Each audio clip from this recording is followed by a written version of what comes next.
Senior year, I found a mute girl in an underground fight club. She promised to protect me, but when the fire erupted, she ran toward my brother. With a second chance, I glanced at her coldly. Can't even speak, just get lost. That night, she knelt in a storm, signing repeatedly at the door. Why don't you want me this time? I walked into the room holding a bunch of chrysanthemums, and there was Tina kneeling on the floor. Eric's fingers were gripping a glass of red wine, swaying. I watched Tina's silent back, clenching my fists. My brother has such refined tastes, huh? I tossed the pale chrysanthemums into his lap, petals scattering everywhere.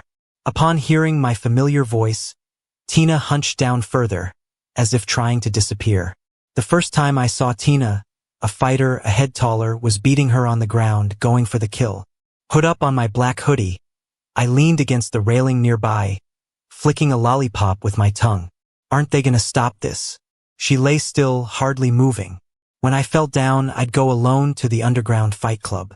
The sounds of punches landing felt like a jolt to my numb nerves, making me feel alive again. Here, someone dying wasn't unusual. I frowned, ready to leave, when I heard a rustle behind me. She struggled to stand, body bruised yet somehow brimming with a sudden strength, hitting back fiercely. It wasn't until later, amid the crowd's cheers, that I understood why the tables had turned. They had insulted Tina, calling her a mute bitch. She was lucky not to be killed. Mute bitch. Eric's I caught my workbook. My dear little brother, you think she's giving you the silent treatment because you said her grades sucked? Don't be naive. Last night, when you were trying to reconcile, guess what we were doing? Bully her? She can knock me out with one punch. Would she do this if she didn't want to? Just a bit of fun. Never tried it, brother? Eric squinted, his words laced with smug arrogance. And that's Tina for you. When I saved her, half dead, and brought her home, she'd rather burn to death with a fever than let me take care of her. She was stubborn, guarded, full of distrust. No one could force her without her consent. She had nothing, feared nothing. That's what she often said. But when did it change? Was it when Eric fed her cake in the abandoned classroom, and she didn't refuse? Or when Eric showed up disheveled at my house? Or was it on some night she didn't come home? Feeling a surge of anger, I hurled my heavy workbook at her back. The workbook served as my outlet. Tina, look at me. Just shake your head. I'll pretend this never happened. Eric was a bully at school. Who knows if Tina had some dirt he held over her? A bit late to realize, was this me making excuses for my girlfriend? Tina looked up. I wanted to find humiliation, doubt, or reluctance in her eyes, but there was none. There was nothing at all. Don't push my darling too much, little brother, Eric said, half bent, his chest against her shoulder, rising and falling slightly. Great, just great. Since I was 10, when Eric and his gaudy mother burst into our home, he never stopped taking from me. My toys, my pencil case, even my girlfriend. Whatever he wanted, he took. He was like this sticky goo on my back that wouldn't come off. I could punch Eric out, but he'd always snatch what's mine. I once thought Tina would be an exception. After all, she once took me to the hospital 5 miles away when I was burning up with a fever, hands trembling. She followed silently behind me on every late night home. In her notebook, she awkwardly wrote, "Only like Ben." I turned and left, shoving a 3-tiered cake tower to the floor, walking downstairs without looking back. The fire began to spread at that moment. It started as commotion below, then thick smoke filled the air. Screams, running, alarms. I couldn't hear any of it, just felt a stabbing pain. I instinctively looked back at Tina. She hated seeing me upset. Usually, she'd awkwardly hug me, thumb brushing under my eyes. But as the burning beam trapped me, she turned and ran to my brother. Not a hint of hesitation. Am I really buying our fighter? That noise again, and there was the scarred face of the fight club owner in my view. Behind him, Tina stood, bruised and looking at me with those familiar, loving eyes. I was reborn, brought back to the day I bought Tina. I squeezed the card in my hand, edging back. Can't even speak. Let her go.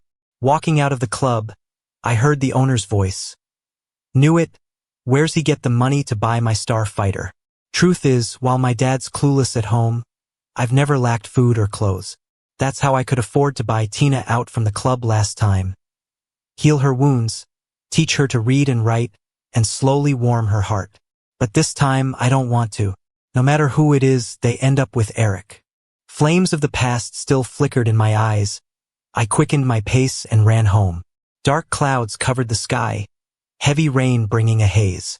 I was about to head upstairs when I saw a familiar figure kneeling by the window.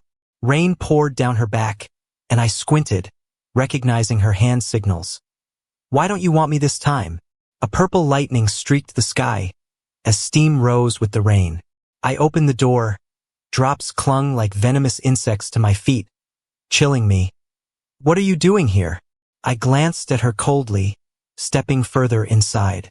She was soaked to the bone, her white shirt clinging to her waist and stomach with every breath. Tina's throat was scalded by boiling water, forced on her by her drunken mom when she was 7. She doesn't like being called mute, nor does she care for sign language. If I hadn't visited an orphanage as a kid, I wouldn't even know what she was saying. Tina pressed her lips tightly, the mistiness in her eyes indistinguishable from rain or tears.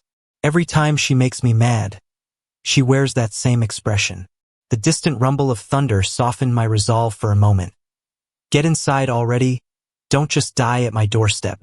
She got up unsteadily, and I remembered she once told me that when she was 12, she was viciously stomped on for winning against the wrong person. Her right knee never fully healed. With a glance away, I handed her a towel. Dry yourself and leave when the rain stops. Tina's hand was still wet, hesitantly pawing my hand like a small animal. Always like this. The first time she sneaked off to some underground fight club and came back battered, she reached for my hand the same way. I looked away, pressing my palm with exasperation. Can't speak. Fine, but can't you listen? Avoiding her, I raced upstairs. In a past life, I recalled her running towards Eric's back. Haven't I had enough of betrayal? That night, the thunder dragged on. I slept restlessly, fire licking my spine in dreams. When I woke, soaked in sweat, Tina was gone. The towel was neatly folded on the coffee table. Maybe because she never had a concept of home growing up, in a past life she was always so into household chores. I'd tease her while sucking on an ice pop saying she was the perfect wife, which would turn her ears red. Thinking back now, it was kinda childish. Why did I so easily dream of a future? I felt a surge of irritation and messed up the towel, as if to wipe away the traces of Tina. In the following 2 months, Tina didn't show up again. The summer was hot and dragging, but it blinked by. The start of school brought excitement with a tinge of anxiety, like a virus in the air. Eric, now a sophomore, showed off by arriving in a flashy sports car, garnering envious stares. He always loved being the center of attention, never letting go of anything or anyone that belonged to me, not even Tina. Trying to calm my nerves, I sat down, but was interrupted by sudden cheers in the classroom. Lifting my head, I met Tina's gaze. She had gotten thinner, her cheekbones and jawline more pronounced. The years of underground fighting had made her seem more mature than the other girls in class. She's new, but she's got a solid foundation. Help her out, okay? Said our homeroom teacher, Leo, rasping as he distributed test answers. Tina walked into the room slowly under everyone's gaze, stopping right in front of me. No way is she gonna sit next to Ben? He's famously a loner. Why not choose me as a desk partner? Rustling papers couldn't hide the gossip around me. Raising my head, I again met her eyes. Can I sit here? Her raspy voice hit my ears, and it took me by surprise that Tina was finally speaking. Seemingly still struggling with her voice, she swallowed hard between words. Tina's vocal cords weren't fully damaged. There was always a chance she could speak again. In a past life, I considered taking her to get examined, but she refused. She couldn't stand being called mute and refused to face that her mom had harmed her. But now, I was dumbfounded until Leo, raising his voice, told her to sit down, snapping me back to reality. But why? My somewhat composed heart churned anew. I dropped my pen and left the classroom, hands shoved in my pockets. My dad had made a hefty donation to the school, and I was known for keeping to myself. So, aside from Tina, nobody cared if I abruptly left. Thinking about this life, I never really claimed Tina, yet here she was again. I meant to settle things after graduation. Why bother now? Skipping stones into the school's artificial lake, I sensed Tina behind me.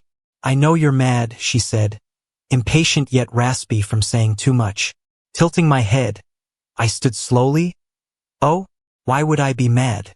Because you left without a word and got cozy with the brother I detest? Or because you abandoned me in the fire?" I poked her chest, closing in on her. Tina's eyes flickered, her mouth opened, but no sound came out. She's reincarnated too. But if she's willing to die for Eric, then why come after me now? I pointed to the water behind her. "Sure, I'm mad. Jump in, and I'll forgive you. When I was 12, Mom died, and Dad brought a new woman home the same year, with a son only a year younger than me. Everyone I could rely on vanished that year. When I first took Tina in, I finally wanted to fully rely on someone. Yet when the fire raged, she went to Eric. Just because I didn't confront her right away doesn't mean I'm not angry. Tina can't swim. She won't leap in." With a bitter laugh, I strode off. This time, she didn't follow. Filled with frustration, I rounded a stairwell corner to see Eric and his crew cornering a girl, snapping pics while gripping her collar.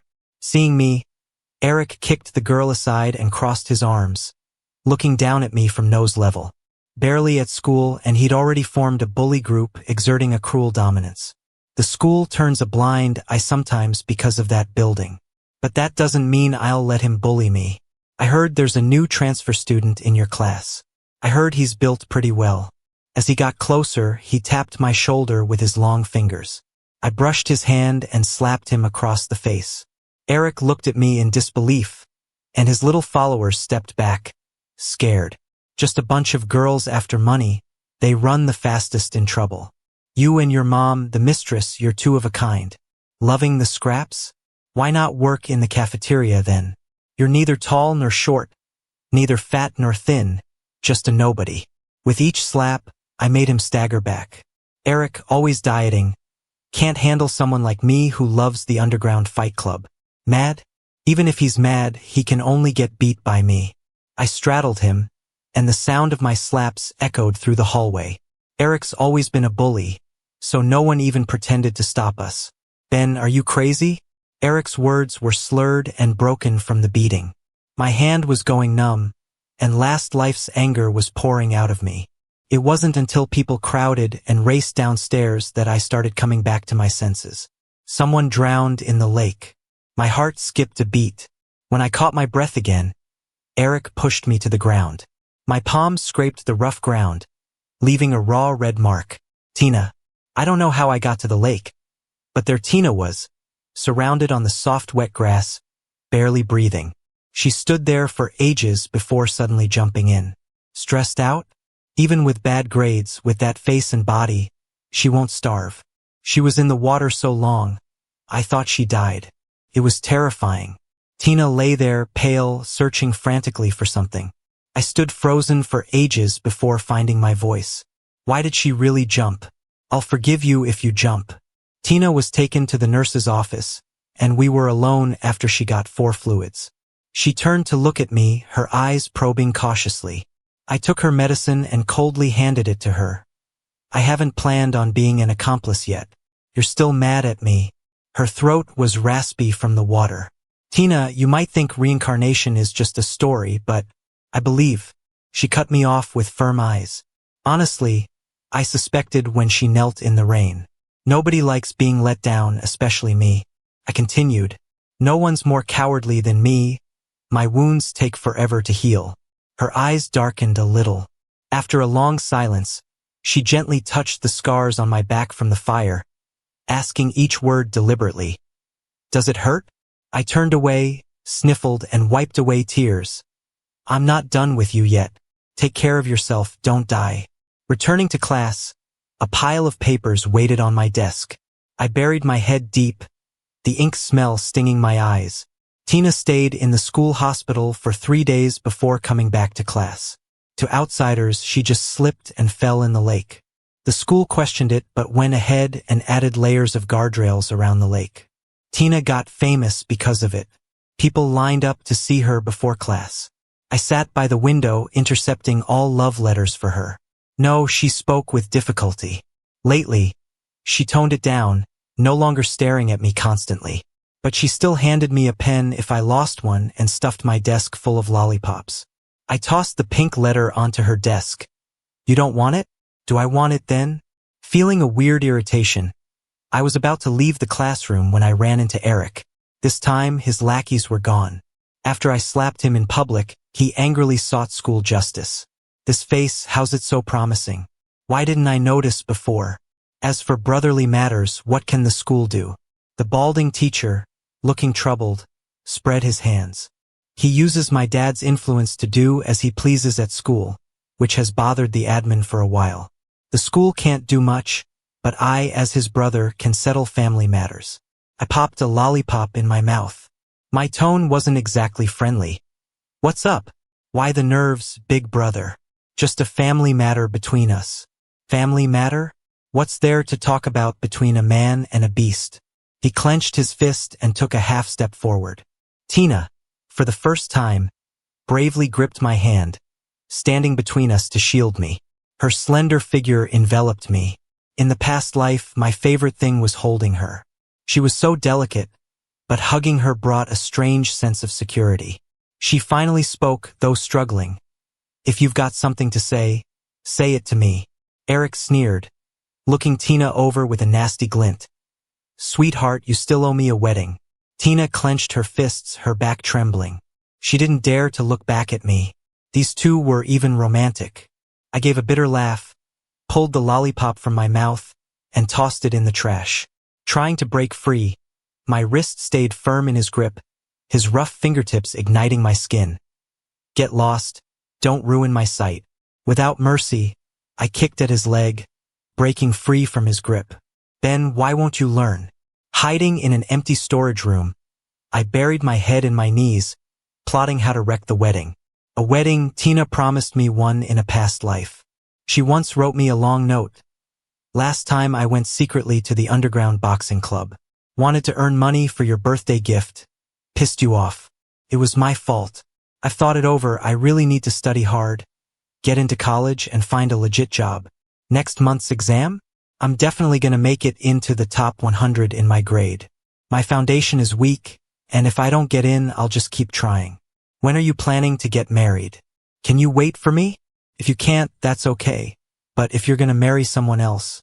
I grabbed her pen before she could finish writing. After Tina barged into my life, I never thought about marrying anyone else. But I didn't expect she'd promise Eric a wedding so soon. A dull pain shot through my calf as I lifted my head, tears still streaking my face, not yet wiped away. Eric, with his new little sidekick, cornered me. A gang of guys towering at 6'3". Their shadows locked me in place. I wasn't planning to mess with you this quickly. He disdainfully brushed off the ping-pong table, sitting across from me. What kind of spell did you cast on Tina? She promised me a grand wedding in a past life, and now? She's under your spell again. So what should I do with you? He leaned in, smirk not reaching his eyes, while the guys behind him glared, ready to pounce. One of Eric I could handle. This situation, out of my control. While standing up, I discreetly dialed Tina's number, slipping my phone under the table. You came running from the east classroom to the far west equipment room just to ask me this? Pressing back against the cold wall, I tried to stay calm. I continued, I've conquered that fool 7 times. Every time there's a restart, when the fire hits, she clings to you. Having lived through this life again, tackling a strategy game didn't feel so unmanageable. But then, Tina. My fingers shook a bit as past flames danced in my memory, hot and relentless. If she weren't the hardest to get, I wouldn't be interested. A mute? Other than her looks and physique, what's there? Eric gave a cold grin. Yeah. So why not just give up? Is it because you don't want to or because you can't? Suddenly he stopped, clamping a hand around my throat, shoving me against the wall. In that other life, I was just about to win. Tina promised me a huge wedding. If it weren't for that damn system, Eric cut himself off, glaring icily at me. Why does a dying man need to know so much? His grip tightened, but I managed to shove his wrist down, pinning him momentarily. Still, someone kicked my leg hard before I could fully stand. Before I knew it, my arm was pinned behind my back, and I couldn't move. That's when Tina arrived. She kicked the door open, white shirt billowing, just like during our first meeting. I slumped to the floor, pain throbbing in my knee, groping for my phone in the corner. When Tina's right leg got stomped like this, did it hurt the same? I lifted my head, seeing Tina handle 5 attackers with ease, chest heaving. Which hand touched him? She asked, towering over one of them, bending down slowly. Eric trembled beside me like a quail. I struggled to get up, catching a glimpse of a flash of a knife out of the corner of my eye. Among the fallen, someone pulled a knife, aiming straight for Tina's back. When the ambulance arrived, Tina was bleeding through half her shirt, clutching the hem of mine, her fingers trembling. Tina, don't die. I got so many things to ask you. My voice shook, unable to stay steady. If Eric was right and Tina saved me from the flames 7 times, why choose Eric the 8th? Why do I have no memory of those 7 times? This time, who's she really here for? By the time I reached the hospital, the blood on my hand had dried, my heart twisting with anxiety.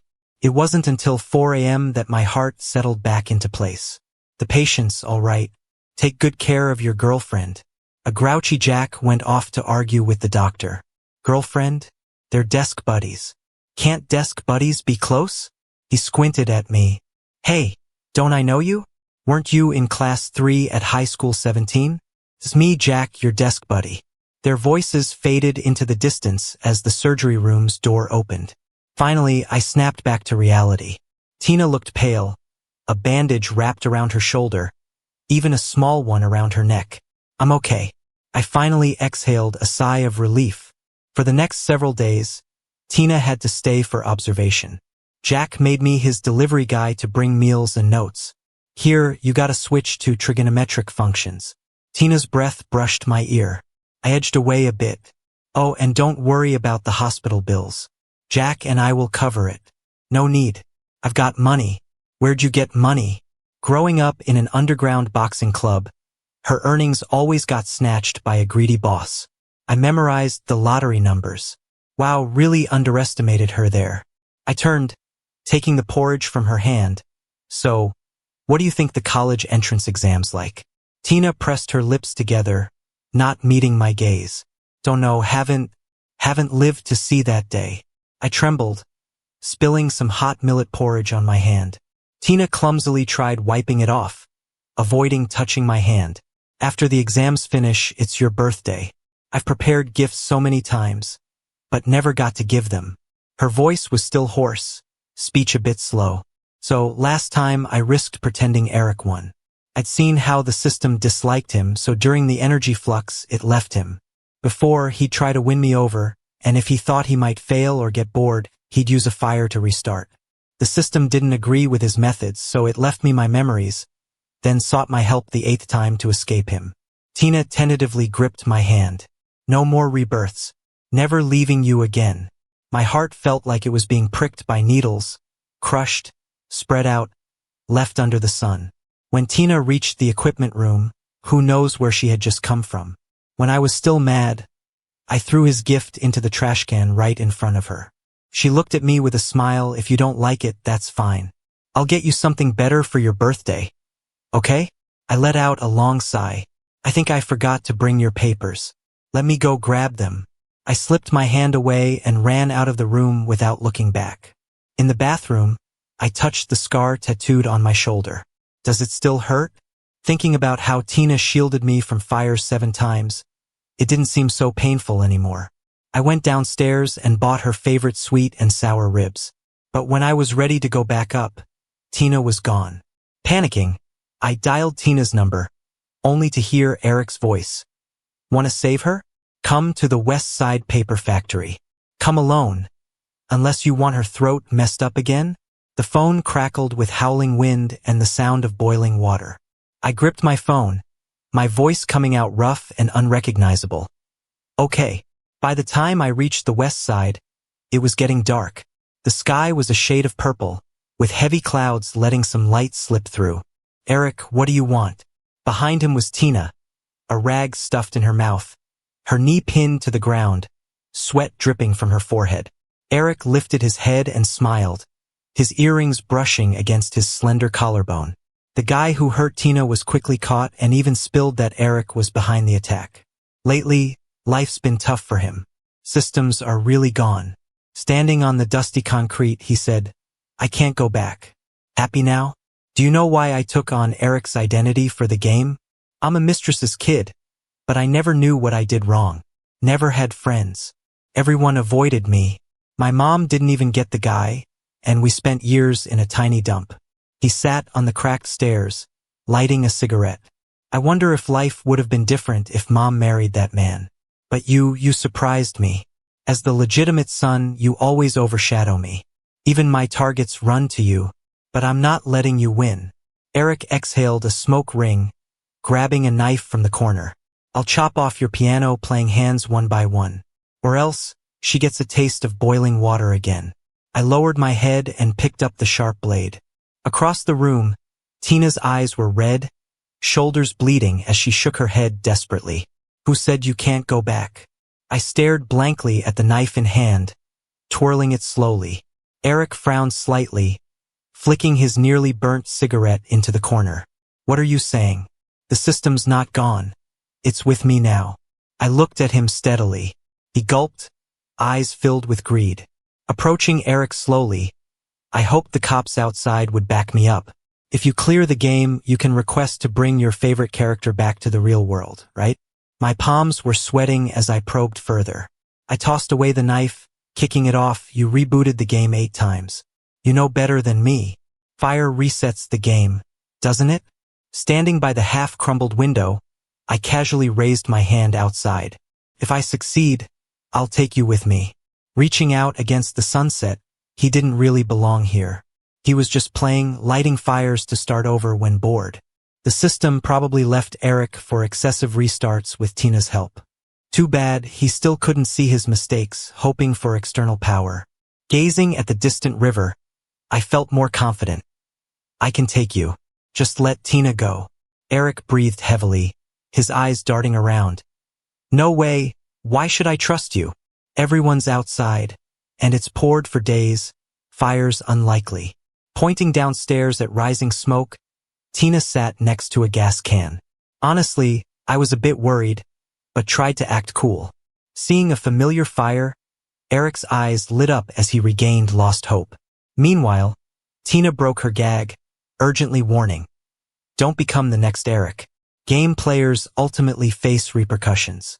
Smoke was creeping up, and by the window Eric screamed. Without the system, I can still escape. Lunatic. Suddenly, there came a loud thud downstairs. Alert guards rushed down, perhaps thinking restrained Tina posed no threat. But it's Tina after all. Quickly kicking the guard with her left leg, she snatched the knife I kicked over, stabbing his leg. Eric finally stopped and watched. Doesn't matter if you kill him, I'll start over regardless. But Eric, there's no next time.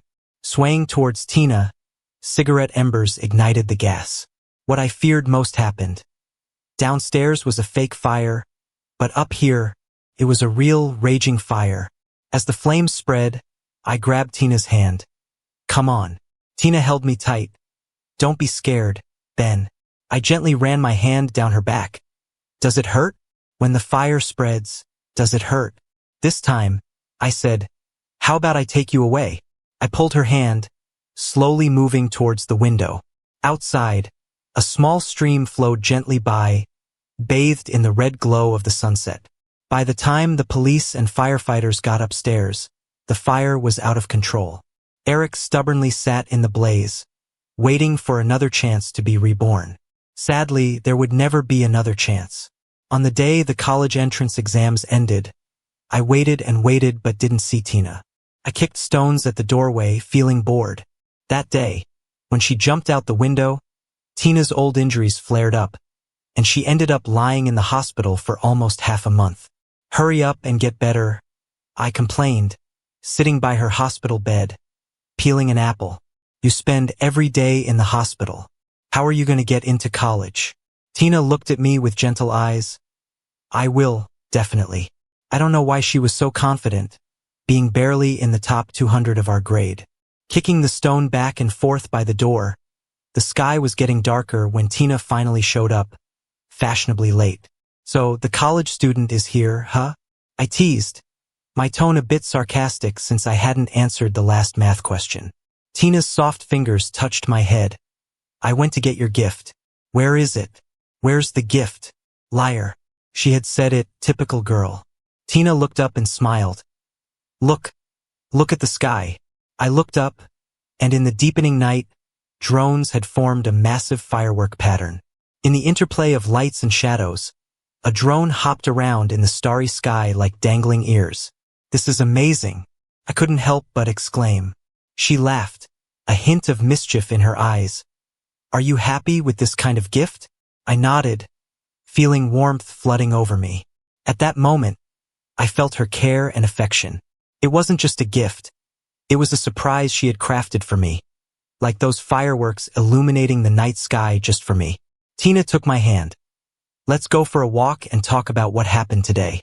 Looking at her, I thought having such a thoughtful and gentle girlfriend was the luckiest thing in my life.